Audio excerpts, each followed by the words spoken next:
நம்முடைய பிதாவாகிய தேவனாலும் கர்த்தராகிய இயேசுவினாலும் பரிசுத்த ஆவியினாலும் உங்களுக்கு கிருபையும் ஆசீர்வாதமும் சமாதானமும் அதிகமாய் பெருகட்டும். தைரியமாயிரு என்கிற தலைப்பில் இந்த நாளில் கர்த்தருடைய வார்த்தையை நம்ம தியானிக்க போகிறோம். 2 சாமுவேல் 10ஆம் அதிகாரம் அதனுடைய 12வது வசனத்தை வாசிக்கலாம்.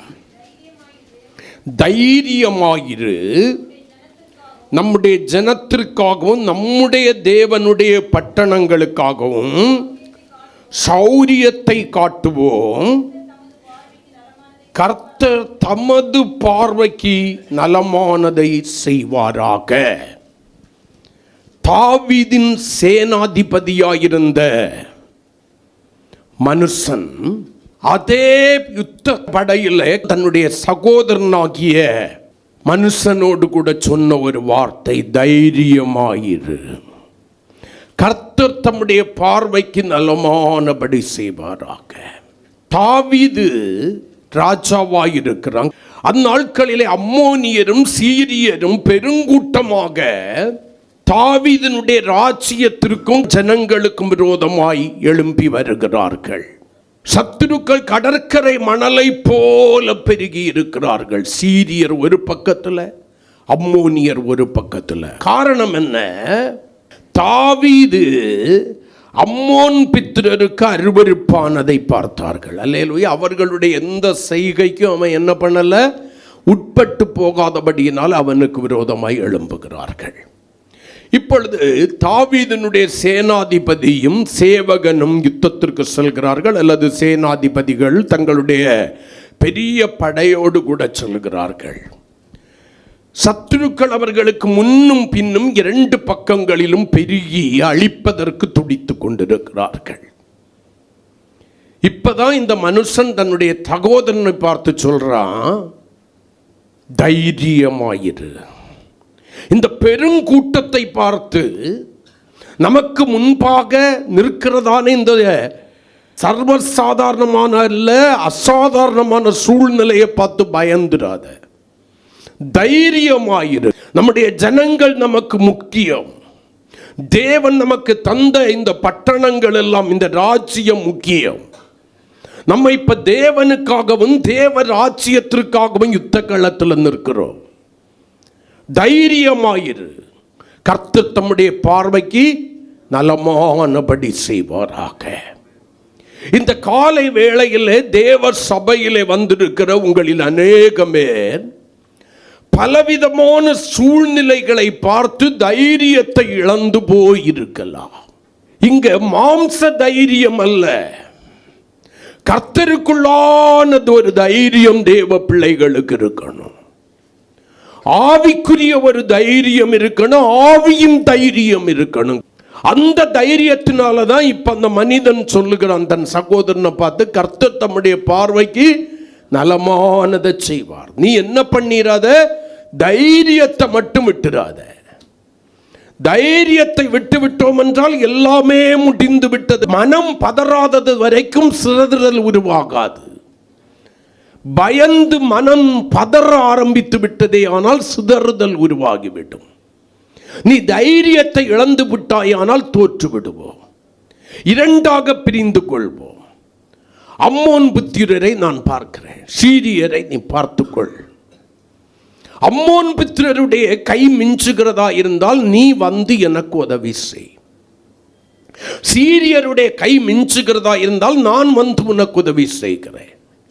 தைரியமாயிரு. அருமையான தேவனுடைய பிள்ளையே, இந்த காலை வேளையில கர்த்தர் உங்களோடு கூட சொல்லுகிற ஒரு வார்த்தை, தைரியமாயிரு. தைரியமாயிரு. சில மனுஷர்களை பார்த்து, அவர்களுடைய தந்திரங்களை பார்த்து, உன்னை சூழ்ந்து நிற்கிற அசாதாரணமான சில சூழ்நிலைகளை பார்த்து பயந்து போயிருப்பாயானால், பலவிதமான கேள்விகள் உனக்குள்ளாய் எழும்பிக் கொண்டிருக்குமே ஆனால், இதை கடந்து நான் எப்படி செல்ல போகிறேன், இந்த காரியத்தின் முடிவு எப்படி இருக்கும் என்று சொல்லி கலங்கின கண்களோடு உடைந்த உள்ளத்தோடு கூட இருப்பாயானால், ஆண்டவர் ஒன்ன பார்த்து தான் சொல்றாரு, தைரியமாயிரு, தைரியமாயிரு. ஏன் இந்த தைரியமா இருக்கணும்னு சொல்றாரு? எபிரேயருக்கு எழுதினதான நிருபம் அதனுடைய 10ஆம் அதிகாரம் 35வது வசனத்தை ஒருவர் வாசிக்கலாம். ஆகையால் மிகுந்த பலனுக்கு ஏதுவான உங்கள் தைரியத்தை விட்டு விடாதிருங்கள். அல்லேலூயா. நீங்கள் தைரியம் வைத்திருக்கிற அந்த தைரியம், ஆவியின் தைரியம் மிகுந்த பலனுக்கு ஏதுவானது. ஆமென் சொல்லுங்களேன். இயேசு கிறிஸ்துவின் இரத்தம் உங்களுக்கு இந்த தைரியத்தை உங்களுக்குள்ளாய் கொடுத்திருக்கிறது. இயேசு கிறிஸ்துவின் நாமத்தின் மேல் நீங்கள் வைத்திருக்கிற விசுவாசம் இந்த தைரியத்தை உங்களுக்கு கொடுத்திருக்கிறது. அந்த விசுவாசத்தினாலும் இயேசுவின் இரத்தத்தினாலும் உங்களுக்குள்ளாய் உருவாக்கி இருக்கிற இந்த தைரியத்தை விட்டு விடாதிருங்கள். எல்லா சூழ்நிலைகளிலும் கர்த்தர் என்னோடு கூட இருப்பார், அவர் என்னை நடத்துவார், அவர் என்னை பாதுகாப்பார் என்கிறதான தைரியமுடையவர்களாயிருங்கள். ஒருபோதும் கர்த்தர் என்னை கைவிட மாட்டார் என்கிற தைரியமுடையவர்களாயிருங்கள். நான் நம்பி இருக்கிறதான ஆண்டவர் எனக்காக யாவையும் செய்து முடிக்கிறவர் என்கிறதான தைரியமுடையவர்களாயிருங்கள். ஆண்டவருக்கு சித்தமானது அவராலே வாய்க்கும் என்கிறதான தைரியமுடையவர்களாயிருங்கள். நான் தைரியமாயிருக்கிறேன், கர்த்தர் தம்முடைய பார்வைக்கு நலமானபடி செய்வார் என்கிறதான மிகுந்த பலனுக்கு ஏதுவான தைரியத்தை நீங்க என்ன பண்ணிடாதீங்க, விட்டு விடாதிருங்கள் என்று சொல்லி வேதம் சொல்லுகிறது. உங்களுக்குள்ளாய் இருக்க வேண்டியது மாம்ச பலத்தை குறித்த தைரியம் அல்ல. உங்களுடைய சுய பலத்தையும் மனுஷ ஒத்தாசைகளையும் அதிகார பலத்தையும் பண பலத்தையும் உறவுகளின் பலத்தையும் குறித்த தைரியம் அல்ல. உங்களுக்குள்ளாய் இருக்க வேண்டிய தைரியம் என்ன? கர்த்தரை குறித்த தைரியம். இயேசு தன்னுடைய இரத்தத்தினாலும் அவருடைய நாமத்தின் மேல் நீங்கள் வைத்திருக்கிறதான விசுவாசத்தினாலும் வைத்திருக்கிற அந்த தைரியத்தை விட்டுவிடக்கூடாது. அந்த தைரியத்தை நீங்க விட்டு விட்டீர்களே ஆனால் நீங்கள் என்ன பண்ணுவீங்க? தோற்று போகிறவர்களாய் மாறுவீங்க. சத்துரு எளிதாய் உங்களை என்ன பண்ணிடுவான்? ஜெயித்து கொள்வாங்க. ஜெயமாய் மாற வேண்டிய உங்களுடைய காரியம் அபஜயமாய் மாறும். நீங்கள் தோற்று போகிறவர்களாய் மாறுவீர்கள். உங்களுடைய விசுவாசத்தை இழக்கிறவர்களாய் மாறுவீர்கள். உங்களுடைய பிரதிஷ்டையை உடைத்து போடுகிறவர்களாய் மாறிவிடுவீர்கள். ஆகையினாலே மிகுந்த பலனுக்கு ஏதுவான அந்த தைரியத்தை தேவனுடைய பிள்ளைகள் விட்டு விடாம கர்த்தர் பார்த்து கொள்வார் என்கிற விசுவாசத்தோடு கூட இருக்கணும். அந்த தைரியம் ஒருபோதும் வரட்டு தைரியமா துணிகரமா இருக்கக்கூடாது. அல்லேலூயா. உங்களுக்குள்ளால எனக்குள்ளால இருக்க வேண்டிய தைரியம் என்ன தெரியுமா? சின்ன தாவீதுக்குள்ளால இருந்த தைரியம். ராஜாவாகிய சவுல் பயந்து கொண்டிருக்கிறார். அவனோடு கூட இருந்ததான அப்னேர் என்கிறதான பெரிய சேனாதிபதி பயந்து கொண்டிருக்கிறார். அவனுடைய மகன் யோனத்தான் பயந்து கொண்டிருக்கிறார். அவனுடைய சேனைகள் எல்லாம் பயந்து கொண்டிருக்கிறது. ஒரு மனிதனுக்கு பயந்து கொண்டிருக்கிறார்கள். அவனுடைய பெயர் கோலியாத், பெலிஸ்தனுடையதான கோலியாத். அந்த ஒருவனுக்கு இவர்கள் எல்லாரும் பயந்து கொண்டிருக்கிறார்கள். சின்ன தாவீது அங்கே வருகிறான். அவன் கர்த்தருடைய நாமத்து நிமித்தம் ஆவியிலே வைராக்கியம் அடைகிறான். ஒரு தைரியத்தை கர்த்தர் அவனுக்குள்ளால வைக்கிறார். அந்த கர்த்தர் கொடுத்ததான ஆவியின் வைராக்கியத்தில் உள்ள தைரியத்தினால போய் கோலியாத்தை என்ன பண்றான்? கொன்று போடுகிறான். அருமையான தேவனுடைய பிள்ளையே, அந்த கர்த்தர் கொடுக்கிற தைரியம் துணிகரமா மாறிடக்கூடாது. அது தைரியமாக மட்டும்தான் இருக்கணும். உங்க தைரியத்தினுடையதான அஸ்திபாரம் கிறிஸ்து இயேசுவினுடைய நாமத்தின் மேல் உள்ள விசுவாசமாக இருக்கணும். உங்க தைரியத்தினுடைய அஸ்திபாரம் இயேசு உங்களுக்காக கல்வாரி சிலுவையிலே சிந்தின உங்களுக்கு நித்திய மீட்பை கொடுக்க வல்லமை உள்ளதாயிருந்த மாசற்றதும் விலையேற பெற்றதுமாயிருக்கிற இரத்தத்தின் மேலாயுள்ள தைரியமாயிருக்கணும். ஆமென் சொல்லுங்களேன். ஒன்றாவது, கர்த்தர் எனக்காக யாவையும் செய்து முடிப்பார் என்கிறதான நம்பிக்கையின் உறுதியின் மேல் வைக்கிற அந்த தைரியமாயிருக்கணும். எல்லா வேளைகளிலும் தைரியம் வேணும். இன்னைக்கு அநேக தேவனுடைய பிள்ளைகளுக்கு தைரியம் கிடையாது. இல்லாத ஒன்றை இருக்கிறதை போல நீங்க பயந்து உங்களுடைய வாழ்க்கையை என்ன பண்ணுவீங்க? நாசமாக்கி கொண்டிருக்கிறீர்கள்.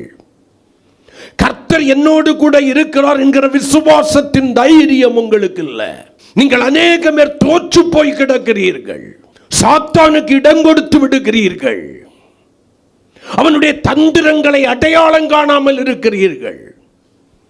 தேவ பிள்ளைகளுக்கு எதுக்கெடுத்தாலும் பயம், எதற்கெடுத்தாலும் கலக்கம், எதற்கெடுத்தாலும் குழப்பம். தேவன் உனக்குள்ளாய் வைத்த அந்த ஆவிக்குரிய தைரியம் எங்கே? விசுவாசத்திலும் இரத்தத்திலும் உருவான தைரியம் எங்கே? பில்லி சூனியம்னா பயம். ஆண்டவர் சொல்லி இருக்கிறார், யாக்கோபுக்கு விரோதமான மந்திரவாதமும் இல்லை, இஸ்ரவேலுக்கு விரோதமான குறிச்சொல்லுதலும் இல்லை. உனக்கு விரோதமாய் உருவாக்கப்படும் ஆயுதம் வாய்க்காதே போ. ஒரு வழியாய் வருகிறவைகள் 7 வழியாய் ஓடி போவார்கள். உன்னோடு போராடினவர்களையும் யுத்தம் பண்ணினவர்களையும் நீ தேடியும் காணாதிருப்பாய். கர்த்தருக்கு ஸ்தோத்திரம். அந்த வார்த்தையின் மேல் உள்ள நம்பிக்கையை பார்க்கிறோம். சத்துருவனுடைய மேலையும் மனுஷனுடைய மேலையும் சூழ்நிலைகளின் மேலையும் இருக்கிற பயம் அதிகம். காரணம் என்ன தெரியுமா? தேவனுக்கு பயப்படுகிற பயம் இன்னும் நீங்களிலே பூரணமாகவில்லை. எப்பொழுது தேவனுக்கு பயப்படுகிற பயம் உடையவர்களாய் நீங்கள் மாறுகிறீர்களோ உங்களுக்குள்ளே இன்னொரு பயம் வரவே வராது. ஆமென் சொல்லுங்களேன். அல்லேலூயா. பயம் உங்களுடைய எதிரி என்பதை நினைத்துக் கொள்ளுங்கள். உங்களை வீழ்ச்சியடைய செய்கிற காரியம் என்பதை புரிந்து கொள்ளுங்கள். தேவனையும் தேவ திட்டத்தையும் விட்டு உங்களை தூரப்படுத்துகிற காரியம்தான் இந்த பயம் என்பதை புரிந்து கொள்ளுங்கள். மிகுந்த பலனுக்கு ஏதுவான தைரியம் என்று எபிரேயர்ல வாசிச்சோம். இந்த தைரியம் இயேசுவின் இரத்தத்தினாலும் அவருடைய நாமத்தின் மேல் வைக்கிற விசுவாசத்தினாலும் உருவாகிறது என்று சொன்னேன். ஆண்டவர் தந்த தைரியம் மிகுந்த பலனுக்கு ஏதுவானது என்று எழுதப்பட்டிருக்கிறது. அந்த தைரியத்தை விட்டுவிடக்கூடாது என்று சொல்லி வேதம் நமக்கு போதிக்கிறது. நான் சுருக்கமா சொல்றேன். அந்த தைரியம் எனக்கு கொண்டு வருகிற மிகுந்த பலன் என்ன? மிகுந்த பலன் என்ன? ஆவிக்குரிய தைரியம். கிறிஸ்துவை பற்றிய விசுவாசத்தில் அவருடைய இரத்தத்தின் வல்லமையிலும் இருக்கிற எனக்குள்ளாய் உருவாகி இருக்கிற அந்த ஆவிக்குரிய தைரியம் எனக்கு கொண்டு வருகிற மிகுந்த பலன் என்ன? நிறைய காரியங்கள் உண்டு. வெறும் 3 காரியங்களை 3 வசனத்தை மட்டும் சொல்லி நான் முடிக்க ஆரம்பிக்கிறேன். நீங்கள் பயந்தது போதும். கிறிஸ்துவின் நாமத்தின் மேல் உள்ள விசுவாசத்தினாலே தைரியம் கொள்ளுங்கள். உங்களுக்காய் பரிந்து பேசிக் கொண்டிருக்கிற நித்திய மீட்புக்குரியதாயிருக்கிற இயேசுவின் இரத்தத்தின் நிமித்தம் நீங்கள் தைரியம் கொள்ளுங்கள். அல்லேலூயா. இயேசுவின் நாமத்தினாலே நீங்கள் தைரியம் அடையுங்கள். அல்லேலூயா. ஏதும் உங்களை என்ன பண்ணாது? சேதப்படுத்தாது என்று சொல்லி வேதம் சொல்லுகிறது. உனக்கு விரோதமாய் ஒரு வழியாய் வருகிறவர்கள் 7 வழியாய் ஓடி போவார்கள் என்று சொல்லி வேதம் சொல்லுது. உனக்கு முன்பாக ஒருவனும் எதிர்த்து நிற்பதில்லை என்று சொல்லி வேதம் சொல்லுது. எவ்வளவோ வார்த்தைகளை கர்த்தர் நமக்கு தந்தாலும் பயம். ஒருவேளை யோபாப்புக்குள்ளால் அந்த பயம் வந்திருக்கும்னா அவர்கள் ஜெயித்திருக்க முடியாது. தைரியமாயிரு. உன்னை சூழ்ந்து நிற்கிற பிரச்சனைகள் எவ்வளவு பெரிதாய் இருந்தாலும் சரி, நீ உண்மையாயிருப்பாயானால், கர்த்தருக்கு பயப்படுகிற பயம் உனக்குள்ளால இருக்குமானா, தீமையை வெறுக்கிற அனுபவம் உனக்குள்ளால இருக்குமானா, கர்த்தர் உன்னை கைவிட போவதே இல்லை. இந்த மிகுந்த பலனுக்கு ஏதுவான தைரியம் எழுதப்பட்டிருக்கிறது. இந்த தைரியம் எனக்கு கொண்டு வருகிற முதல் ஆசீர்வாதம் என்ன? எடுத்தவர்கள் வாசிக்கலாம். எபிரேயருக்கு எழுதின நிருபம் 10ஆம் அதிகாரம் 34, 35 வசனங்களை வாசிக்கலாம். நான் கட்டப்பட்டிருக்கையில் நீங்கள் என்னை குறித்து பரிதபித்ததும் இன்றி பரலோகத்தில் அதிக மேன்மையும் நிலை உள்ளதுமான சுதந்திரம் உங்களுக்கு உண்டென்று அறிந்து உங்கள் ஆஸ்திகளையும் சந்தோஷமாய் கொள்ளையிட கொடுத்தீர்கள். ஆகையால் பரலோகத்தில் அதிக மேன்மையும் நிலை உள்ளதுமாயிருக்கிற சுதந்திரத்தமாகிய பலனை நீங்கள் சுதந்திரித்துக் கொள்ளும்படிக்கு உங்கள் தைரியத்தை விட்டு விடாதிருங்கள். அப்ப முதலாவது இயேசு கிறிஸ்துவின் நாமத்தின் மேல் உள்ள உண்மை விசுவாசமும் அவருடைய இரத்தத்தின் மேல் உள்ளதான அந்த விசுவாசத்திலிருந்தும் எனக்குள்ளாய் எழும்புகிறதான அந்த தைரியம், இயேசுவின் இரத்தம் என்கிற அஸ்திபாரத்தின் மேலும் இயேசுவின் மேல் வைக்கிற விசுவாசம் என்கிற அஸ்திபாரத்தின் மேலும் கட்டி எழுப்பப்படுகிற அந்த தைரியம் எனக்கு கொண்டு வருகிற முதல் மிகுந்த பலன் என்ன வேதம் சொல்கிறது? மேன்மையும் நிலையுமான பரலோக சுதந்திரவாளியா என்னை மாற்றுகிறது. ஆமென் சொல்லுங்களேன். ஆமென். மேன்மையும் நிலையுமான, கர்த்தருக்கு ஸ்தோத்திரம், பரலோக சுதந்திரவாளியா என்னை மாற்றுகிறது. இந்த உலகத்தில் உள்ள மேன்மைகள் எல்லாம் லட்சையானவைகளாய் மாறுகிறது. நான் என்னென்ன காரியங்களை மேன்மை என்று நினைத்தேனோ அவைகளெல்லாம் லட்சை உடையவைகளாய் மாறி போயிருக்கிறது. இந்த காரியம் நிலையானது என்று நினைத்தேனோ அவைகளெல்லாம் ஒரு குறிப்பிட்ட காலத்திலே நாங்கள் உனக்கு நிலையானவர்கள் அல்ல என்று சொல்லி என்னை விட்டு கடந்து சென்றிருக்கிறது. நான் பார்த்தேன், இங்கு நிரந்தரமான மேன்மை உள்ளதும் இல்லை, நிரந்தரமான நிலை உள்ளதும் இல்லை. ஆமென். எல்லாம் அழிவுக்குரிய தற்காலிகமானதாக இருக்கிறது. எல்லாம் என்னை ஏமாற்றுகிறதா இருக்கிறது. அப்படியானால் என்னுடைய விசுவாசமும் இயேசுவின் இரத்தமும் எனக்குள்ளாய் கொண்டு வருகிற அந்த ஆவிக்குரிய தைரியமானது மிகுந்த பலனுக்கு ஏதுவாய் இருக்கிறது என்று சொல்லுகிறது. அந்த விசுவாசமும் இயேசுவின் இரத்தத்திலிருந்து உருவாகிற அந்த தைரியம் எனக்கு எதை கொண்டு வருகிறது? மேன்மையும், அழியாத மேன்மை. ஆமென். என்னை ஏமாற்றாத மேன்மை, லட்சையடையாத மேன்மையோ நிலையுமான பரலோக சுதந்திரவாளியா என்னை மாற்றுகிறது. ஹல்லேலூயா. நான் இவ்வுலகத்திற்குரியவன் அல்ல, ஆனா நான் பாடுவேன். ஆமே. இந்த பூமி எந்தன் சொந்த மல்ல வென்று இயேசு என் நேச மொழிந்தனரே பாடதான் செய்வேன். ஆனா இந்த பூமியில எல்லாம் எல்லோரும் நிரந்தரம் என்று சொல்லி அதுக்காக தான் நான் பிரயாசப்பட்டு கொண்டிருக்கிறேன். அதற்காக தான் என்னை உருவப்படுத்தி கொண்டிருக்கிறேன். என்னுடைய பயம் எல்லாம் இந்த உலக காரியங்களை குறித்து. என்னுடைய வேலை திடீர்னு போயிட்டேன்னா, என்னுடைய வருமானம் திடீர்னு நின்றுட்டுன்னா, திடீர்னு நான் ஒரு வியாதி படுக்கையில் விழுந்துட்டேன்னா, இன்னும் உங்களுடைய வாழ்க்கையில் வராத ஒரு காரியத்திற்காக பயந்து மிகுந்த பலனுக்கு ஏதுவான மேன்மையும் நிலையுமான பரலோக சுதந்திரத்தை உங்களுக்கு கொடுக்கிற தைரியத்தை விட்டு விலகுகிற அறிவினர்களாய் உங்களில் அநேகமேர் இருக்கிறீர்கள். உங்களில் அநேகமேருடைய வாஞ்சை பரலோகம் அல்ல, பாடுறது மட்டும்தான். எந்தன் வாஞ்சை உயர் சீயோ இயேசுவன் தன்னை சேர்த்திடுவா, பாடுறது மட்டும்தான். ஆனா அந்த வார்த்தையின் மேல் எனக்கு நம்பிக்கை இல்லை. உயர் சீயோன் என்று பாடுகிற என் வாழ்க்கையில இந்த பூமிக்குரியவைகளின் மேலும் பூமிக்குரியவர்கள் மேலும் தான் எனக்கு வாஞ்சை இருக்கிறது.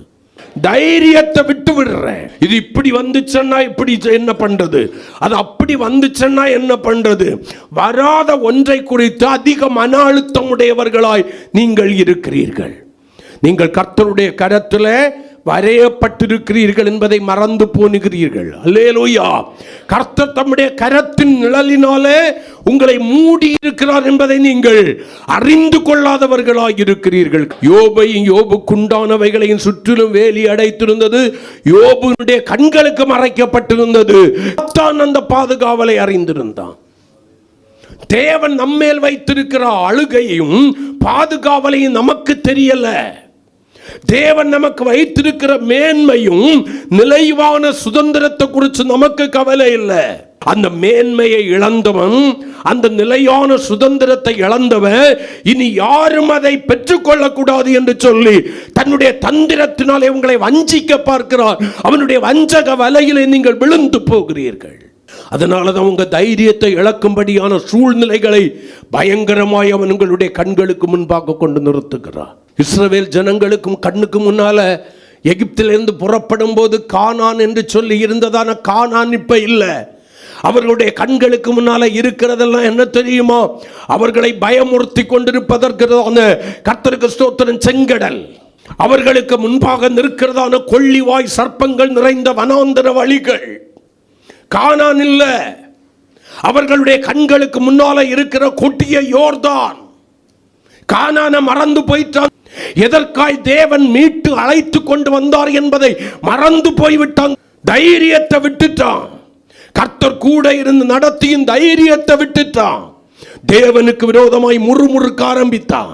கற்பனையை மீற ஆரம்பித்தான். மனம் போல வாழ துணிந்தான். அவனுக்கு முன்னால பாலும் தேனும் ஓடுகிற நலவும் விசாலவுமான கானான் இல்ல கண்ணுக்கு முன்னால. இப்ப அவனுக்கு முன்னால கண்ணுக்கு முன்னால என்ன இருக்கு தெரியுமா? அழிந்து போகிற வெள்ளரிக்காய் இருக்கிறது, எகிப்து இருக்கிறது. விட்டு வந்த எகிப்து அவனுடைய கண்களுக்கு முன்பாக இருக்கிறது. கொம்மட்டிக்காய் அவனுடைய கண்களுக்கு முன்பாக இருக்கிறது. மலை பூண்டு இருக்கிறது. பாருங்க, நிலையான ஒன்றை அவனுடைய கண்கள் மறந்து போனது. சுதந்திரிப்பதற்கு மனமற்றவனாய் போனா. அழிந்து போகிற சாதாரண காரியத்தை தன்னுடைய கண்களின் முன்னால் நிறுத்திக் கொள்கிறவனாக எனக்கு பிரியமான தேவனுடைய பிள்ளையே, அந்த மகிமையான கானானை அநேக பேர் இழந்து போனார்கள். ஆமென் சொல்லுங்களேன். ஆமென். சுதந்திரிப்போம் என்று சொல்லி நம்பிக்கையோடு கடந்து வந்த தேவனுடைய ஜனம் தைரியத்தை விட்டுவிட்டபடியினால, இச்சைக்கு அடிமைப்பட்டு போனபடியினால வனாந்தரத்திலே பிரேதங்களாக செத்து விழுந்தது என்று சொல்லி வேத வசனம் நமக்கு சொல்கிறது. அப்ப அந்த மிகுந்த பலனை கொடுக்கிற அந்த தைரியம் என்ன? இயேசுவின் இரத்தமும் அவர் மேல் நான் வைத்திருக்கிற நம் விசுவாசமும் எனக்கு மிகுந்த ஒரு பலனை கொண்டு வருகிறது. அந்த தைரியத்தை கொண்டு வந்திருக்கிறது. அந்த தைரியம் மிகுந்த பலன் என்ன? வாசிச்சோமே, மேன்மையும் நிலையுமான பரலோக சுதந்திரம். கரங்களை கொட்டி கர்த்தரை மகிமைப்படுத்துவோமா. அதனால தான் ஆண்டவர் சொன்னார், முதலாவது தேவனுடைய ராஜ்யத்தையும் அவருடைய நீதியும் தேடுங்கள். வேதம் சொல்கிறது, நீங்கள் கிறிஸ்துவுடனே கூட எழுந்ததுண்டானால் கிறிஸ்து தேவனுடைய வலது பரிசத்தில் வீற்றிருக்கிற மேலானவைகளை தேடுங்கள். அழிவுக்குரிய பூமிக்குரியவைகளை அல்ல, மேலானவைகளை தேடுங்கள். வேத வசனம் நம்மை படிப்பிக்கிறது, அழிந்து போகிற போஜனத்திற்காக அல்ல, நித்திய ஜீவன் வரைக்கும் நிலை நிற்கிற போஜனத்திற்காக கிரிய நடப்பீங்கள். மனுஷகுமாரன் அதை உங்களுக்கு தருவார், பிதாவாகிய தேவன் முத்திரித்திருக்கிறார் என்று சொன்னார். முதல்ல சொன்ன வசனம் மத்தேயு 6:33. இரண்டாவது சொன்னது கொலோசியர் 3:1-2. மூன்றாவது சொன்ன வசனம் யோவான் 6:27 இயேசு சொன்னார். அருமையான தேவனுடைய பிள்ளையே, அழியாத மேன்மை உனக்கு ஆண்டவர் வைத்திருக்கிறார். ஆமென். நிலையான நகரத்தை உனக்கு கட்டி வைத்திருக்கிறார். அதிலே சுதந்திரவாளியாய் உன்னை அழைப்பதற்கு தான் ஆண்டவர் இந்த தைரியத்தை உனக்குள்ள வச்சிருக்கிறாரு. அந்த மிகுந்த பலனுக்கு ஏதுவான தைரியத்தை நீ விட்டு விடாமல் பின்னானவைகளை மறந்து முன்னானவைகளை நோக்கி கிறிஸ்து இயேசுவுக்குள் தேவன் அழைத்த பரம அழைப்பின் பந்தய பொருளுக்காக லக்கை நோக்கி தொடருகிறதான வேளையில் மேன்மையும் நிலையுமான அழியாத சுதந்திரத்தை சுதந்திரிப்பாய். ஹல்லேலூயா. அதை மிகுந்த பலனுக்கு ஏதுவான இந்த தைரியம் உனக்கு கொடுக்கிறது. இயேசுவின் இரத்தமும் அவருடைய நாமத்தின் மேல் வைத்ததான விசுவாசமும் அந்த தைரியத்தை கொடுத்தது. அந்த தைரியம் உனக்கு பலனை கொடுக்கிறது. அதனால தான் வேதம் சொல்கிறது, தைரியமாயிரு. அந்த தைரியத்தை என்ன பண்ணிராத, விட்டுறாத. இது என்னை காப்பாற்றும், இவர்கள் என்னை காப்பாற்றுவார்கள் என்கிறதான தைரியம் உனக்கு வேண்டாம். தேவனுடைய பிள்ளையே, நீ நம்புகிறது எதுவும் உன்னை காப்பாற்ற போவது கிடையாது. ஒரு நாள் உன்னை கைவிட்டு விடும். பணம் உங்களை ரட்சிக்கும் என்று சொல்லி எத்தனை பேர் நினைக்கிறீர்கள்? எத்தனை பேர் நினைக்கிறீர்கள்? உறவுகள் உங்களை ரட்சிக்கும் என்று சொல்லி எத்தனை பேர் நினைக்கிறீர்கள்? ஆண்டவருக்கு மேலாக நீங்கள் நினைக்கிறீர்களே, அந்த நண்பர்கள் முக்கியத்துவம் கொடுக்கிறீர்களே, அவர்கள் உங்களை ரட்சிப்பார்கள் என்று சொல்லி உங்கள் எத்தனை பேருக்கு தெரியும்? எத்தனை பேருக்கு நம்பிக்கை? யாரும் உங்களை ரட்சிக்க திராணியற்றவர்கள். அல்லேலூயா. இங்க இருக்கிறது எல்லாமே அழிவுக்குரியது. மனுஷன் அழிவுக்குரியவன். உலக மேன்மைகள் அழிவுக்குரியது, ஆசி சம்பாத்தியங்கள் அழிவுக்குரியவைகள், எல்லாம் அக்கினிக்கு இரையாக வைக்கப்பட்டிருக்கிறது என்று சொல்லி வேத வசனம் படிப்பிக்கிறது. உனக்கு கர்த்தர் மேல விசுவாசம் இருக்கா இல்லையான்னு எனக்கு தெரியாது. தேவனுடைய வார்த்தையின் மேல விசுவாசம் இருக்கான்னு எனக்கு தெரியாது. ஒரு நாள் இவைகள் இந்த உலகத்தில் சம்பவிக்கும். நீ மேன்மை என்று நினைத்து கொண்டிருக்கிற இந்த உலக காரியங்களான மேன்மைகள் எல்லாம் உனக்கு லட்சையாய் மாறும். நிலையானவைகள் என்று சொல்லி நீ பிடித்து வைத்துக் கொண்டிருக்கிற சில காரியங்கள் அழிவுக்குரியவைகளாய் மாறும். உன்னை நிர்பந்தமான மனுஷனாய், நிர்பந்தமான மனுஷியாய், அது ஒரு நாளிலே பரிதபிக்கப்பட்டவனாய், பரிதபிக்கப்பட்டவளாய் உன்னை மாற்றும். அந்த தைரியம் உனக்கு மிகுந்த பலனை கொடுக்க. அந்த பலன் என்ன? மேன்மையும் நிலையுமான பரலோக சுதந்திரம், அழியாத தேவனுடைய ராஜ்யம். ஆமென். நீ எதை தேடுகிறாய்? எதை தேடுகிறாய்? உலகம் உருண்டைங்கிறத கண்டுபிடிக்கிறதுக்கு வெகு காலமாகிவிட்டது. ஆனால் கர்த்தர் உலகத்தை அஸ்திபாரப்படுத்தினதே உருண்டையாக. உன் சுய பலத்தின் மேல் தைரியமாயிருந்தது போதும், மற்ற மனிதர்கள் மேல் தைரியமாயிருந்தது போதும், உனக்கு இருக்கிற சில நன்மைகளின் மேல் தைரியமாயிருந்தது போதும். அவைகள் உன்னை ஏமாற்றிவிடும். ஆமென். நீ நினையாத வேளையில் உன்னை ஏமாற்றிருங்க. மற்றவர்கள் வாழுகிற வாழ்க்கையை பார்த்து இந்த வாழ்க்கை நீ வாழணும்னு நினைக்காத. வேதம் சொல்கிறது, கர்த்தர் உன்னை வைத்திருக்கிற நிலைமையில மனரம்யமாயிருக்க கற்றுக்கொள். அதுதான் இந்த அழிவிலிருந்து உன்னை மீட்டு அழியாமையை சுதந்திரிக்க செய். தைரியமாயிரு. கர்த்தர் தம்முடைய பார்வைக்கு நலமானதை செய்வார், நலமானதை செய்வார். அந்த தைரியத்தும் உனக்கு மிகுந்த பலனுக்கு ஏதுவானதாயிருக்கிறது. 1 பேதுரு 1ஆம் அதிகாரம் 5-6 வசனங்களை வாசிப்போம். கடைசி காலத்திலே வெளிப்பட ஆயத்தமாக்கப்பட்டிருக்கிற ரட்சிப்புக்கு ஏதுவாக விசுவாசத்தை கொண்டு தேவனுடைய பலத்தினாலே காக்கப்பட்டிருக்கிற உங்களுக்கு அந்த சுதந்திரம் பரலோகத்தில் வைக்கப்பட்டிருக்கிறது. ஆமென் சொல்லுங்களே. அந்த சுதந்திரம் எங்க இருக்கு? பரலோகத்தில் வைக்கப்பட்டிருக்கிறது. அடுத்த வசனம், இதிலே நீங்கள் மிகவும் சந்தோஷப்படுகிறீர்கள் என்றாலும். அப்ப என்ன ஏன் ஆண்டவர் இப்படி கஷ்டப்படுத்துறாரு? உங்களுடைய வாழ்க்கையில் அநேக பின்மாற்றங்களுக்கு காரணம் என்ன? சில வேளைகளில் வருகிற துன்பங்கள், சோதனைகள், உபத்திரவங்கள், இழப்புகள், நஷ்டங்கள். நான் இவ்வளவு ஜெபம் பண்றேன், இவ்வளவு ஆண்டவரை தேடுறேன், ஆண்டவருடைய பிள்ளையா தானே வாழ்றேன், நான் பரலோகத்தை தவிர வேற எதையும் யோசிக்கிறது இல்லையே, ஏன் என்னுடைய வாழ்க்கையில இவைகள் சம்பவிக்கிறது?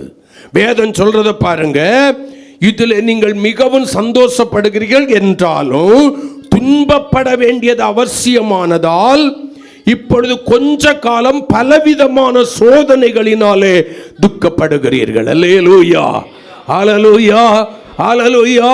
இந்த துக்கமும் சோதனையும் வரும்போது மிகுந்த பலனுக்கு ஏதுவானவனுடைய தைரியத்தை விட்டுறாத. ஆமே, இன்னும் தைரியமாயிரு. முன்னும் பின்னும் சத்துருக்கள் நெருக்கி கொண்டிருக்கலாம், உன்னை அழித்தே தீர்வேன் என்கலாம். கர்த்தரிடத்தில் தைரியமாயிரு, விசுவாசத்தை விட்டுறாத. ஆமே, இயேசுவின் இரத்தத்தின் மேல் உள்ளதான வாஞ்சையை விட்டுறாத. தைரியமாயிரு, கர்த்தர் உன்னை கண்டிப்பா ரட்சிப்பார். அவர் உனக்கு வச்சிருக்கிறது அழிவுக்குரியதல்ல, லட்சைக்குரியதல்ல, மேன்மையும் நிலையுமான பரலோக சுதந்திரம். கரங்களை கொட்டி கர்த்தரை மகிமைப்படுத்துவோமா? ஹல்லேலூயா, ஹல்லேலூயா, ஹல்லேலூயா. அதை நோக்கி தான் தேவ பிள்ளைகள் பிரயாணிக்கணும். சும்மா பணம், பொருள், பொருள், பணம், பணம், பணம், பணம்னு பிரயாணிக்க கூடாது. வேதம் சொல்லுகிறது, உன் பணம் உன்னோடு கூட நாசமா போகும்னு வேதம் சொல்லுது, நான் இல்லை. பண ஆசை எல்லா தீமைக்கும் வேறாயிருக்கிறதுன்னு வேதம் சொல்லுது. நீங்க சொல்லலாம் பணம் எல்லாத்துக்கும் உதவுன்னு வேதம் சொல்லுது. நீ அதுக்கு பின்னால ஓடக்கூடாது. கர்த்தருடைய ஆசீர்வாதமே ஐஸ்வர்யத்தை தரும், வேதனை இல்லை. அதுல நம்ம நிறைய பேர் நினைக்கலாம் நாங்க நல்லா தான் இருக்கிறோம். நீங்க சொல்றது போல எல்லாம் பரலோக வாஞ்சை எங்களுக்கு இல்லை, உலக காரியங்களுக்கு தான் கவலைப்பட்டு வாழுறோம். நாங்க நல்லா இருக்கிறோம். நல்லா இருக்கிறது போல இருக்கும், திடீர்னு ஒரு கல்லு தேன் கூட்டில் வந்து விழுறது போல விழும், மொத்தமும் கலைந்து சிதைந்து போகும். ரட்சிப்பார் இல்லாமல் போயிடுவாங்க. தேவ பிள்ளையே, காண்கிறவைகள் எல்லாம் அநித்தியமானவைகள், நித்தியமானது பரலோகத்தில் இருக்கிறது. அந்த சுதந்திரத்திற்கு தான் இயேசு உன்னை அழைத்திருக்கிறார். அதை குறித்த தைரியம் உள்ளவனாயிரு. நிறைய காரியம், நிறைய வசனம் உண்டு. ஆமென். நம்முடைய குடியிருப்பு எங்கே இருக்கிறது? பரலோகத்தில் இருக்கிறது. அவ்விடத்திலிருந்து நம்முடைய கர்த்தராகிய இயேசு என்னும் இரட்சகர் வர எதிர்நோக்கி காத்திருக்கிற தேவ பிள்ளைகளாய் நீங்கள் இருக்கணும். இன்னைக்கு இயேசு வந்தாலும் நிலையான மேன்மையான அந்த பரலோகத்திற்குள்ளால நாம் பிரவேசிக்கணும். அந்த சுதந்திரவாளியாக நாம் மாறணும். சும்மா வாய்க்கு வந்தபடி பரலோகமே என் சொந்தமே என்று காண்பேனோ, என் இன்ப இயேசுவை நான் என்று காண்பேனோ, பரலோகமே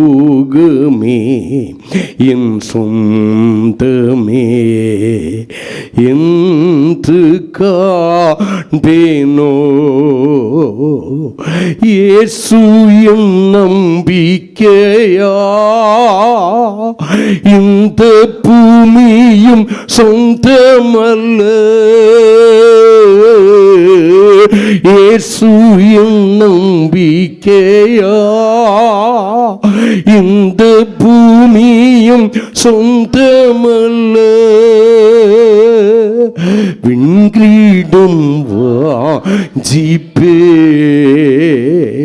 விண்ணவர் பாதம் சேர்வே, விண்கிரீடம் வாஞ்சிப்பே,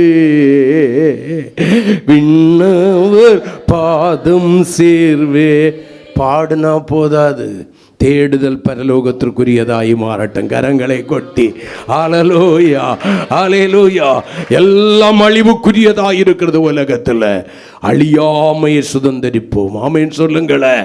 பாடுறது மட்டும் இல்லை, பாடல் உன்னை பரலோகத்துக்கு கொண்டு போகாது, தேடுதல் உன்னை பரலோகத்தில் கொண்டு சேர்க்கும். அங்கதான் மிகுந்த பலன் உண்டு. ஆமென்.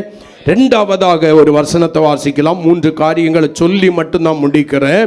1 யோவான் 3ஆம் அதிகாரம் 21, 22 வசனங்களை வாசிக்கும் போது, இயேசுவின் இரத்தத்தினாலும் விசுவாசத்தினாலும் எனக்கு உண்டாகிறதான அந்த தைரியம் எனக்கு கொடுக்கிற இரண்டாவது மிகுந்த பலன் என்ன? வாசிக்கலாம்.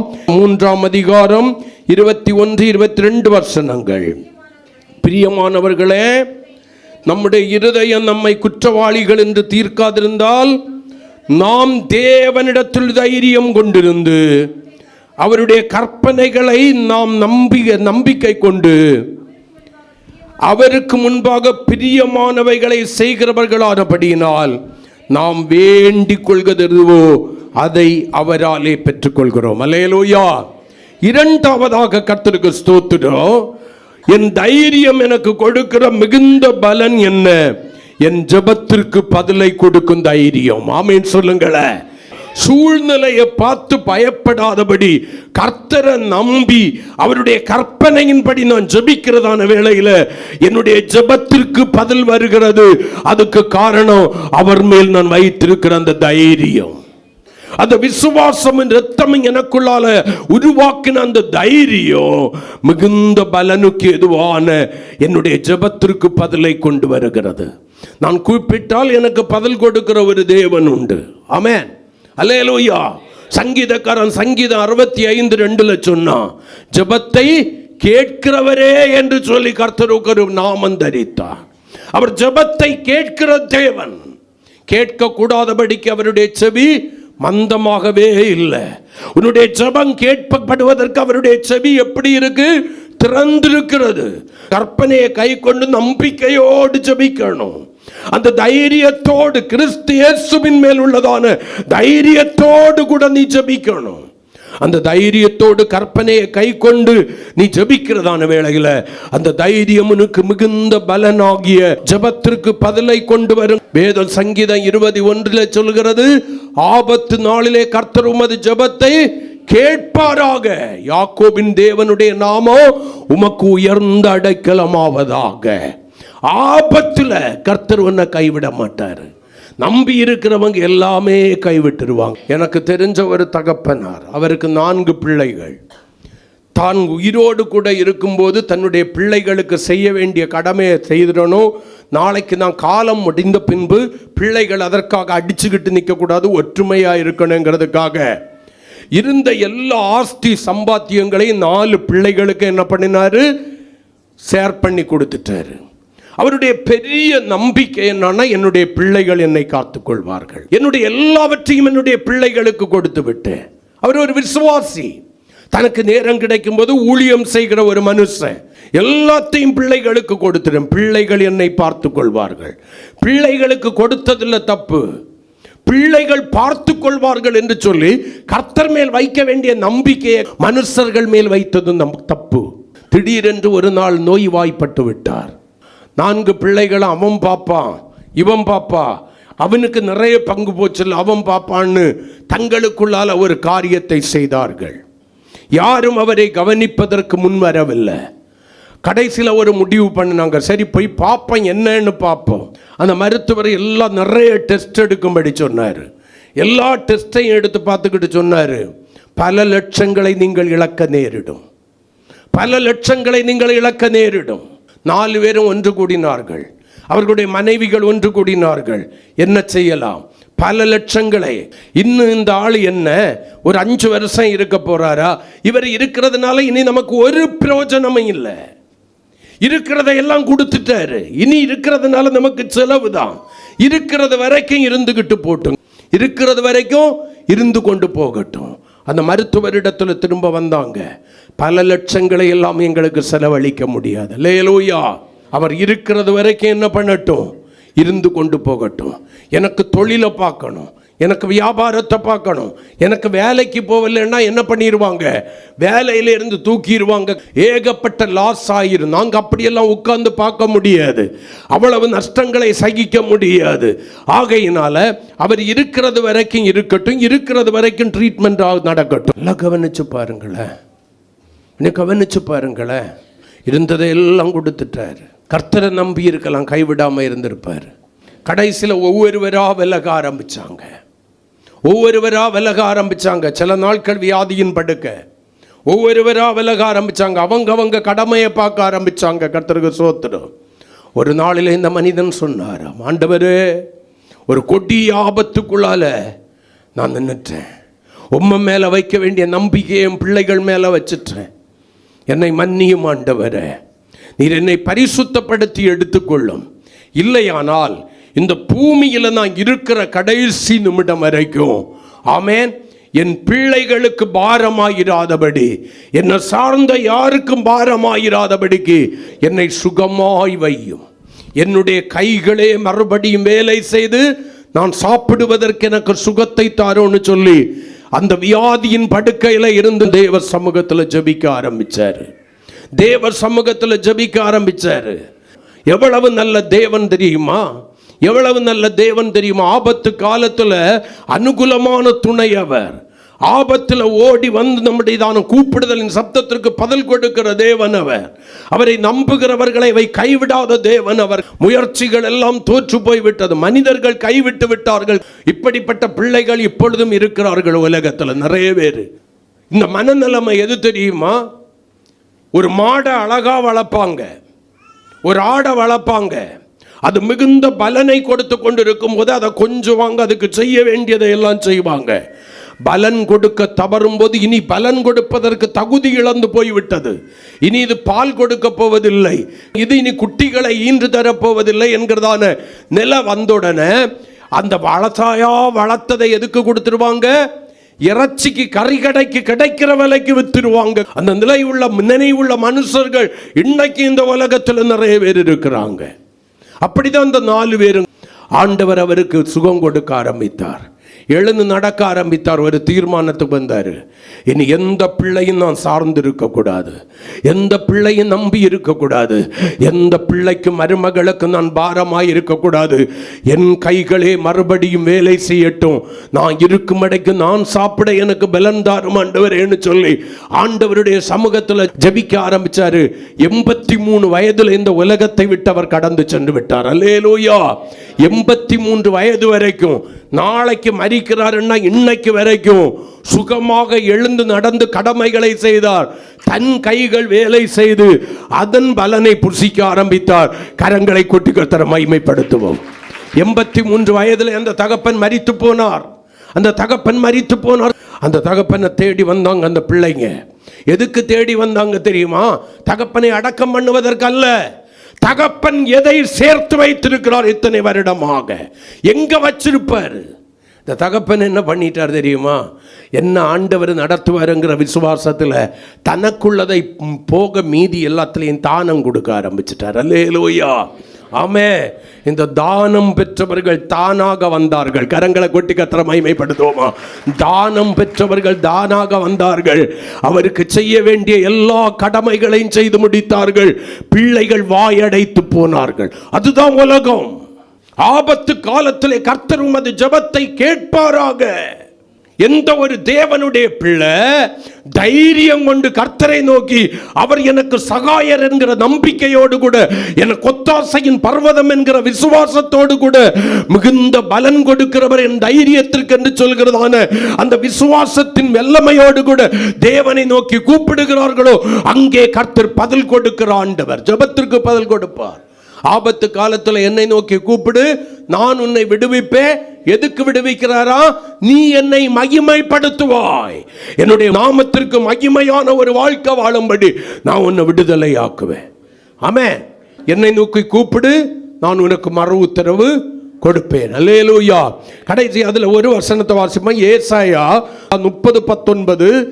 சீயோனை சேர்ந்த ஜனங்கள் எருசலேமில் வாசமாயிருப்பார்கள். பரலோக வாசிகள் தேவ சபையாகிய எருசலேமிலே வாசமாயிருப்பார்கள். இனி நீ அழுது கொண்டிராய், உன் கூப்பிடுதலின் சத்தத்திற்கு உருக்கமாயிறங்கி. நீ எப்ப தேவனுடைய நாமத்தை நோக்கி கூப்பிட்டாலும் உன் கூப்பிடுதலின் சத்தத்திற்கு உருக்கமாயிறங்கி அதை கேட்டவுடனே உனக்கு மறு உத்தரவு அருளுவார். கரங்களை கொட்டி கர்த்தரை மகிமைப்படுத்துவோமா? மனுஷனுடைய செவிகள் உன்னுடைய சப்தத்தை கேட்க போவதில்லை. கர்த்தர் கேட்பார் உன்னுடைய சத்தத்தை. அந்த தைரியத்தை விட்டுறாத. அந்த தைரியம் உனக்கு கிடைக்கிற 2வது பலன் என்னன்னா, உன் ஜெபத்திற்கு பதில் கொடுக்கிற தைரியம். ஆமே. 3வது எபிரேயருக்கு எழுதின நிருபம் 13ஆம் அதிகாரம் 5-6 வசனங்களை வாசிக்கலாம். நீங்கள் பண ஆசை இல்லாதவர்களாய் நடந்து உங்களுக்கு இருக்கிறவைகள் போதும் என்று எண்ணுங்கள். நான் உன்னை விட்டு விலகுவதும் இல்லை, உன்னை கைவிடுவதும் இல்லை என்றவர் சொல்லி இருக்கிறாரே. அதனாலே அந்த வாக்குத்தத்தம் நமக்கு கொடுக்கப்பட்டிருக்கிறபடியினாலே நாம் தைரியம் கொண்டு இப்ப என்ன சொல்லணுமா? கர்த்தர் எனக்கு சகாயர், நான் பயப்படேன், மனுஷன் எனக்கு என்ன செய்வான் என்று சொல்லலாமே. கரங்களை கொட்டி ஆமென். அல்லேலூயா. இந்த மிகுந்த தைரியம் கொண்டு வருகிற மிகுந்த பலன் என்ன தெரியுமா? இயேசுவின் இரத்தமும் ஆமென் அவருடைய மேல் நான் வைத்திருக்கிற விசுவாசத்தின் மேல் எனக்கு உருவாகிறதான அந்த மிகுந்த தைரியம் எனக்கு கொண்டு வருகிற 3வது மிகுந்த பலன் என்ன தெரியுமா? எல்லா பயத்திற்கும் என்னை நீங்களாக்கும். ஆமென் சொல்லுங்களேன். ஹல்லேலூயா. எல்லா பயத்திற்கும் என்னை நீங்களாக்கும். அவர் எனக்கு பயத்தின் ஆவியே அல்ல, பலமும் ஞானமும் தெளிந்த புத்தியும் உள்ள ஆவியை தந்திருக்கிறார். நீ பரிசுத்த ஆவியை பெற்ற ஆளன்னா உனக்குள்ளால பயம் இருக்கக்கூடாது. நீ பரிசுத்த ஆவியை பெற்ற அந்நிய பாச பேசியும் ஆவியில நிறைஞ்சு வாழ்ந்தும் உனக்குள்ளால பயம் இருக்குன்னா உனக்குள்ளால பிசாசுக்கு ஆவி இருக்கு. பரிசுத்த ஆவி பெற்றவர்கள் பயப்பட மாட்டாங்க. அவர் நமக்கு பயத்தின் ஆவியை தரவே இல்லை. எதுக்கெடுத்தாலும் பயம், செத்துருவேன்னு பயம், படுக்கையில விழுந்துருவேன்னு பயம், பிள்ளைகள் அப்படி போயிருவாங்களாங்கிற பயம், இப்படி போயிருவாங்களாங்கிற பயம், எல்லாத்திலையும் நிம்மதியை இழந்து போற, சமாதானத்தை இழந்து போற. உன் தைரியம் உண்மையான தைரியமா இருக்குமண்ணா. உன்னை பயத்திற்கு விலக்குகிறார். அவர் சகாயராயிருக்கிறார். பயம் உன்னை தொடவே கூடாது. தேவ பிள்ளைகளுக்குள்ளால இருக்க வேண்டிய ஒரே ஒரு பயம் என்ன தெரியுமா? தேவ பயம் மட்டும் யோசேப்புக்குள்ளால இருந்தது போல. அவன் சொன்னான், நான் தேவனுக்கு பயந்து ஆமே பொல்லாப்புக்கு விலகுகிறவன். இவ்வளவு பெரிய பொல்லாங்குக்கு உடன்பட்டு பாவம் செய்வது எப்படி? நான் இதை செய்ய மாட்டேன். கர்த்தருக்கு ஸ்தோத்திரம். தேவனுக்கு பயப்படுறவன் தான். ஆண்டவருக்கு பயப்படுகிற பயத்தை தவிர இன்னொரு பயம், மனுஷனை குறிச்ச பயம், சூழ்நிலையை குறிச்ச பயம், பிசாச குறிச்ச பயம் உனக்கு இருக்கக்கூடாது. கர்த்தரை நான் நம்பி இருக்கிறேன், நான் பயப்பட. மனுஷன் எனக்கு என்ன செய்வான்? இன்னைக்கு ஏன் தெரியுமா நிறைய சார்ந்து வாழ ஆரம்பிச்சோம்? பயம் பயம். கடைசியில் சார்ந்து சார்ந்து சார்ந்து தேவனை விட்டு விட்டோம். உன்னை உயர்த்தி வைத்த தேவன் உன்னை கன்னியரா மாறிட்டாரு. உன்னை அழகு பார்த்த தேவன் உன்னை கன்னியரா மாறிட்டாரு. உனக்காக ஜீவனை கொடுத்து உன்னை மீட்ட ஆண்டவர் உன்னை கன்னியரா மாறிட்டாரு. அருமையான தேவனுடைய பிள்ளையே, பயத்திற்கு நீங்களாக்கும் இந்த தைரியம் தர்ற பலன். பயம் இல்லாத ஒரு வாழ்க்கை. இந்த காலை வேளையில் இந்த சபையில் இருக்கிற எத்தனை பேர் சொல்லுவீங்க, எனக்கு பயங்கிறதே கிடையாது பாஸ்டர், கர்த்தருடைய நாமத்தின் மேல் விசுவாசம் வச்சிருக்கிறேன், அந்த விசுவாசம் எனக்கு தைரியத்தை கொண்டு வந்திருக்கு, எனக்கு பயங்கிறது கிடையாது. எனக்கு இருக்கிற ஒரே ஒரு நம்பிக்கை என்ன தெரியுமா? எனக்காக கர்த்தர் யாவையும் செய்து முடிப்பார். ஹல்லேலூயா, ஹல்லேலூயா, ஹல்லேலூயா. எனக்காக கர்த்தர் யாவும் செய்து முடிப்பார் என்கிறதான அந்த விசுவாசம் எனக்குள்ளால உறுதியாக இருக்கிறபடியினால நான் பயப்படுறதே கிடையாது. எனக்குள்ளால பயாவி கிடையாது. பாடுவோம், பயாவி அணுகுவதில்லைன்னு உள்ளால ஃபுல்லா மூட்டை மூட்டையா வச்சிருப்போம். பயம். நீங்க என்ன ஆவியை பெற்றிருக்கிறீங்க? உங்களுக்குள்ளால இருக்கிற ஆவி என்ன? அந்த ஆவி தேவனுக்கு பயப்படுகிற பயத்தை உங்களுக்குள்ளால கொண்டு வருதா? வசனத்தின்படி வாழலைன்னா நித்திய நரகாக்கினைக்கு போயிருவேங்கிற பயத்தை உனக்கு கொண்டு வருதா? அந்த பயத்தை கொண்டு வராம தேவையில்லாத பயங்களை கொண்டு வந்தேன்னா அது தேவனுடைய ஆவியினுடைய வேலை இல்லை. உனக்குள்ளால இருக்கிற ஆவியை கொஞ்சம் ரீசெக்கப் பண்ணி பார்க்கணும். நீங்கள் இன்ன ஆவியை உடையவர்கள் என்று சொல்லி சோதித்து பாருங்கள். சோதிக்கணும். எனக்குள்ளால இருக்கிறது பரிசுத்த ஆவியானவர் தானா? அப்ப ஏன் கற்பனையை மீறி இந்த பாவம் செய்கிறேன்? துணிஞ்சியான் செய்கிறேன்? எனக்குள்ளால இருக்கிறது பரிசுத்த ஆவியானவர் தானா? நான் பேசுறது உண்மையான அந்நிய பாஷை தானா? அப்ப ஏன் நான் வசனத்திற்கு பயந்து அந்த வசனத்தை கை கொள்ளாம போறேன்? வசனத்திற்கு விரோதமாக என்னுடைய இருதயத்தையும் முதுகையும் ஏன் நான் கடினப்படுத்திக் கொள்கிறேன்? அநேக வேளையில் வசனம் என்னை கணக்கு கேட்கிற வசனம், நியாய தீர்ப்பில் இந்த வசனம் என்ன கொண்டு வந்து நிறுத்தும் என்கிற பயம் இல்லாம போகுது. தேவ ஆவி என்ன இந்த பயம் எனக்கு வேணும் இல்லை. பாவம், நீதி, நியாய தீர்ப்பை குறித்து கண்டித்து உணர்த்துகிற ஆவியானவர் அல்லவா அவர். நீ தவறான சிந்தை இருக்கும் போதே உன்னை உணர்த்துவாரு. தவறான வார்த்தை இருக்கும்போது உணர்த்துவாரு. பேச்சு இருக்கும்போது உணர்த்துவாரு. செய்கைக்கு வெளிப்படுகிறதான வேளையில் உன்னை உணர்த்துவார், கண்டித்து உணர்த்துவார். குளிரும் பனியும் கொட்டு நில்ல, கோமகனும் கொட்டு நில்ல, தூங்கே தூங்கே பாலானி. தாளாட்ட மாட்டாரு. இன்னைக்கு நிறைய பேருக்கு என்ன வேணும்? தாளாட்டு வேணும். கடிந்து கொள்ளுதலின் உபதேசம் தேவையில்லை. பாவம், நீதி, நியாய தீர்ப்பை குறித்து கண்டித்து உணர்த்தி பரலோகத்துக்கு கொண்டு போகிறதான உபதேசம் தேவையில்லை. கர்த்தர்வனை ஆசீர்வதிப்பார். கர்த்தர்வனுக்கு லட்ட தருவார், புட்ட தருவார், ஜாங்கிரிய தருவார், பப்சோடாவை தருவார், எல்லாம் தருவார் தருவார். நீ எப்படி இருந்தாலும் பரவாயில்லை. விபச்சாரியாய் இருக்கிறியா? கர்த்தர் உன்னை ஆசீர்வதிப்பார். தேவ வசனத்துக்கு உனக்கு சம்பந்தம் இல்லையா? கர்த்தர் ஆசீர்வதிப்பார். தேவனுக்கு உனக்கு சம்பந்தம் இல்லாத வாழ்க்கை வாழ்றியா? கர்த்தர் ஓ ஹல்லேலூயா. எங்க போக போற?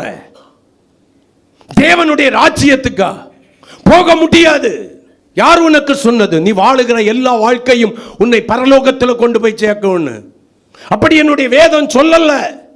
வாழ்க்கையின் முறைமைகள் உனக்கு எழுதி கொடுக்கப்பட்டிருக்கிறது, கற்பனைகளாக, கட்டளைகளாக. ஆமென் சொல்லுங்களேன். ஹல்லேலூயா. அதை விட்டு வலது பக்கம் இடது பக்கம் சாயாம மனுஷ பிரியனாய் வாழுவாயானால் பரலோகத்தை எட்டி கூட பார்க்க மாட்டேன். நான் ஞானஸ்நானம் எடுத்துட்டேன். ஞானஸ்நானம் எல்லாம் பரலோகத்துக்கு போயிருக்குமுன்னா இன்னைக்கு பரலோகம் எப்போவோ ஃபுல்லாக இருக்கும். நான் திருவிருந்தெடுக்கிறேன். திருவிருந்தெடுக்கிறவன் எல்லாம் பரலோகத்துக்கு போயிருப்பான்னா இப்போ சபை பூலோகத்திலே இருந்திருக்காது. நான் தசம பாகம் கொடுக்கிறேன்.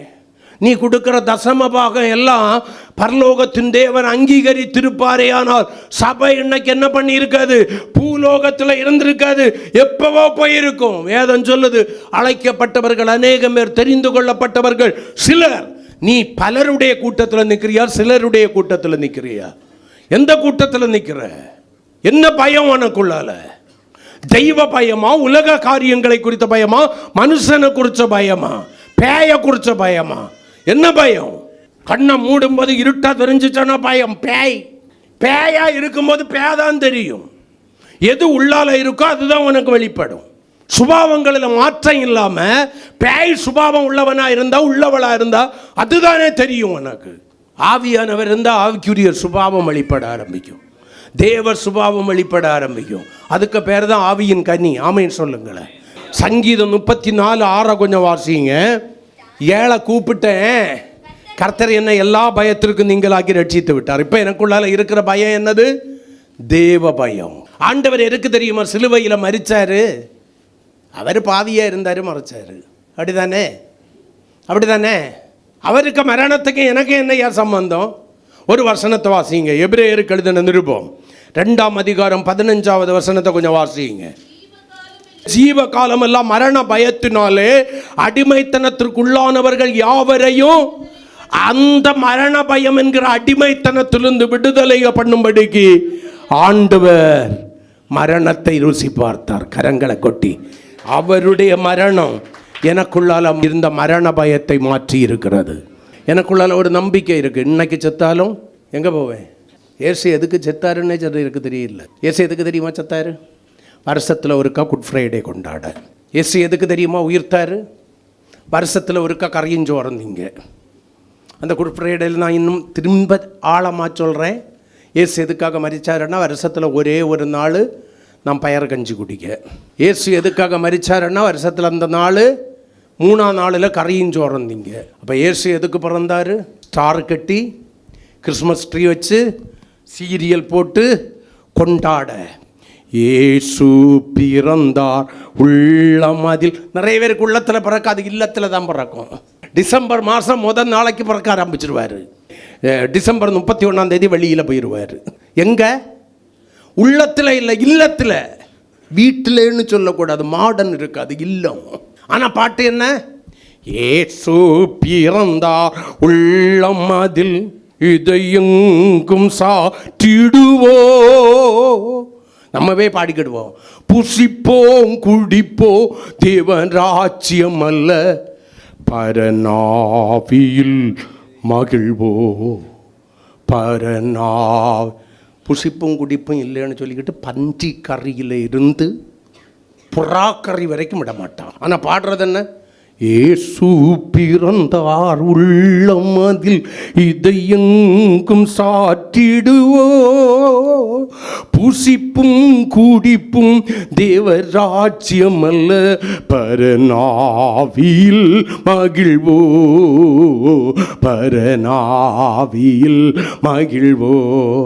பாடினவன் பாட்டை கெடுத்தான், எழுதினவன் ஏட்டை கெடுத்தான், நீ நானும் சேர்ந்து எல்லாத்தையும் கெடுத்தோம். இதுதான் உண்மை. பயம், மரண பயம். எங்கேயாவது ஒன்று வந்தால் போதும். ஒன்றும் இல்லை. நேற்றைக்கு தின்ன உருளைக்கிழங்கும் பருப்பும் இங்கே உருண்டு ஏறி ஒன்று வந்து இந்த பக்கத்தில் வந்தால் போதும், ஹார்ட் அட்டாக்காக இருக்குமோ? வாழை மீன் தின்னியே, அதுக்கு வாயு. பருப்பும் உருளைக்கிழங்கும் இல்லாமல் உனக்கு இறங்காது, அதுக்கு வாயு. உள்ளால போ, எவ்வளோ ஸ்டாக். கடைசியில் கண்ணும் தொள்ளி இருந்த இடத்துல இருந்து எழும்ப முடியாமல் மொத்தம் தளர்றது வரைக்கும் மொத்தமாக உள்ளால போட்டுக்கிட்டு அடுத்த நாள் உடனே பயம் வந்துடும், சத்துருவை. ஜீவகாலம் வரட்டும் முழுவதும் மரண பயத்திற்கு அடிமைப்பட்டு கிடந்த உன்னையும் என்னை அதிலிருந்து விடுதலையாக்கும்படி இயேசு அந்த மரணத்தை ருசி பார்த்தா. ஆமே, அந்த தைரியம் என்ன மரணத்திலிருந்து ரட்சிக்கும் வல்லமை உள்ளது. பயத்துக்கு நீங்களாக்கும் பலன், 3வது பலன், முழங்கால் படியிடுவோம். கர்த்தர் உங்களை ஆசீர்வதிப்பார். Thank you holy spirit. Thank you, Holy Spirit, in the name of Jesus.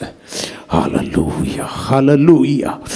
ஆண்டவரே உமக்கு ஸ்தோத்திரம், உமக்கு ஸ்தோத்திரம், உமக்கு ஸ்தோத்திரம். Thank you, Holy Spirit. தைரியமாயிரு. மிகுந்த பலனுக்கு ஏதுவான தைரியத்தை விட்டுடாத. இந்த தைரியம் இயேசுவினக்காக கல்வாரி சிலுவையிலே சிந்தின மாசற்றதும் விலையேற பெற்ற இரத்தத்தினாலும் இயேசு கிறிஸ்துவனுக்குள்ளால தொடங்கி இருக்கிற ரட்சிப்புக்கேற்ற விசுவாசத்தினாலும் உனக்கு உண்டாயிற்று. அந்த தைரியம் விட்டு விடாமல் காத்து கொண்டாயானால் அது கொடுக்கிற பலன் என்ன? முதலாவது, மகிமையின் நிலையானதுமான பரலோக சுதந்திரவாளியாய் உன்னை மாற்றுகிறது. ரெண்டாவது, ஆபத்தில் நீ ஜெபம் பண்ணும் போதெல்லாம் உனக்கு பதில் கொடுக்கிறதான உன் ஜெபத்தை கேட்க செய்கிற பலன் அதற்குள்ளால இருக்கிறது. மூன்று, பயத்திற்கு நீங்களாக்குகிற ஒரு பலன் அதற்குள்ளால இருக்கு. என் அன்பு சகோதர சகோதரி, வாலிபனே, கன்னிகையே, இந்த நிமிடம் வரைக்கும் ஏதோ ஒரு விதத்தில் தைரியத்தை இழந்திருப்பேன்னா, அல்லது உனக்குள்ளால் சுய பலத்தை குறித்து உனக்கு இருக்கிறவைகளை குறித்து அந்த உறவுகளை குறித்ததானவ அந்த தைரியம் இருக்குமென்னு அதெல்லாம் விட்டுக்கிட்டு ஆண்டவரிடத்தில் எனக்கு திரும்ப.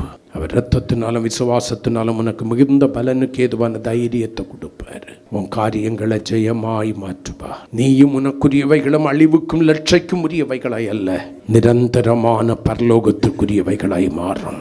உன் சத்தம் கேட்பதற்கு ஆளே இல்லாத ஆளா இல்லை. உன் சத்தம் ஜபமாக தேவ சமூகத்தில் சென்று அவரிடத்திலிருந்து பதிலை கொண்டு வரும். உன்னுடைய வாழ்க்கையில் இருக்கிற எல்லா பயத்திற்கும் நீங்களாக்கும். இந்த காலை வேளையில் ஆண்டவருடைய கரங்களில் ஒப்பு கொடுத்து அந்த தைரியத்தின் ஆவியை எனக்கு தாரும் ஆண்டவரே. நீர் எனக்கு பயத்தின் ஆவியே அல்ல, பலமும் ஞானமும் தெளிந்த புத்தியும் உள்ள ஆவியை தந்திருக்கிறீரே. அந்த தைரியத்தை எனக்கு தாரும், தைரியத்தை எனக்கு தாரும் அப்பான்னு சொல்லி ஆண்டவருடைய கரங்களை ஒப்பு கொடு.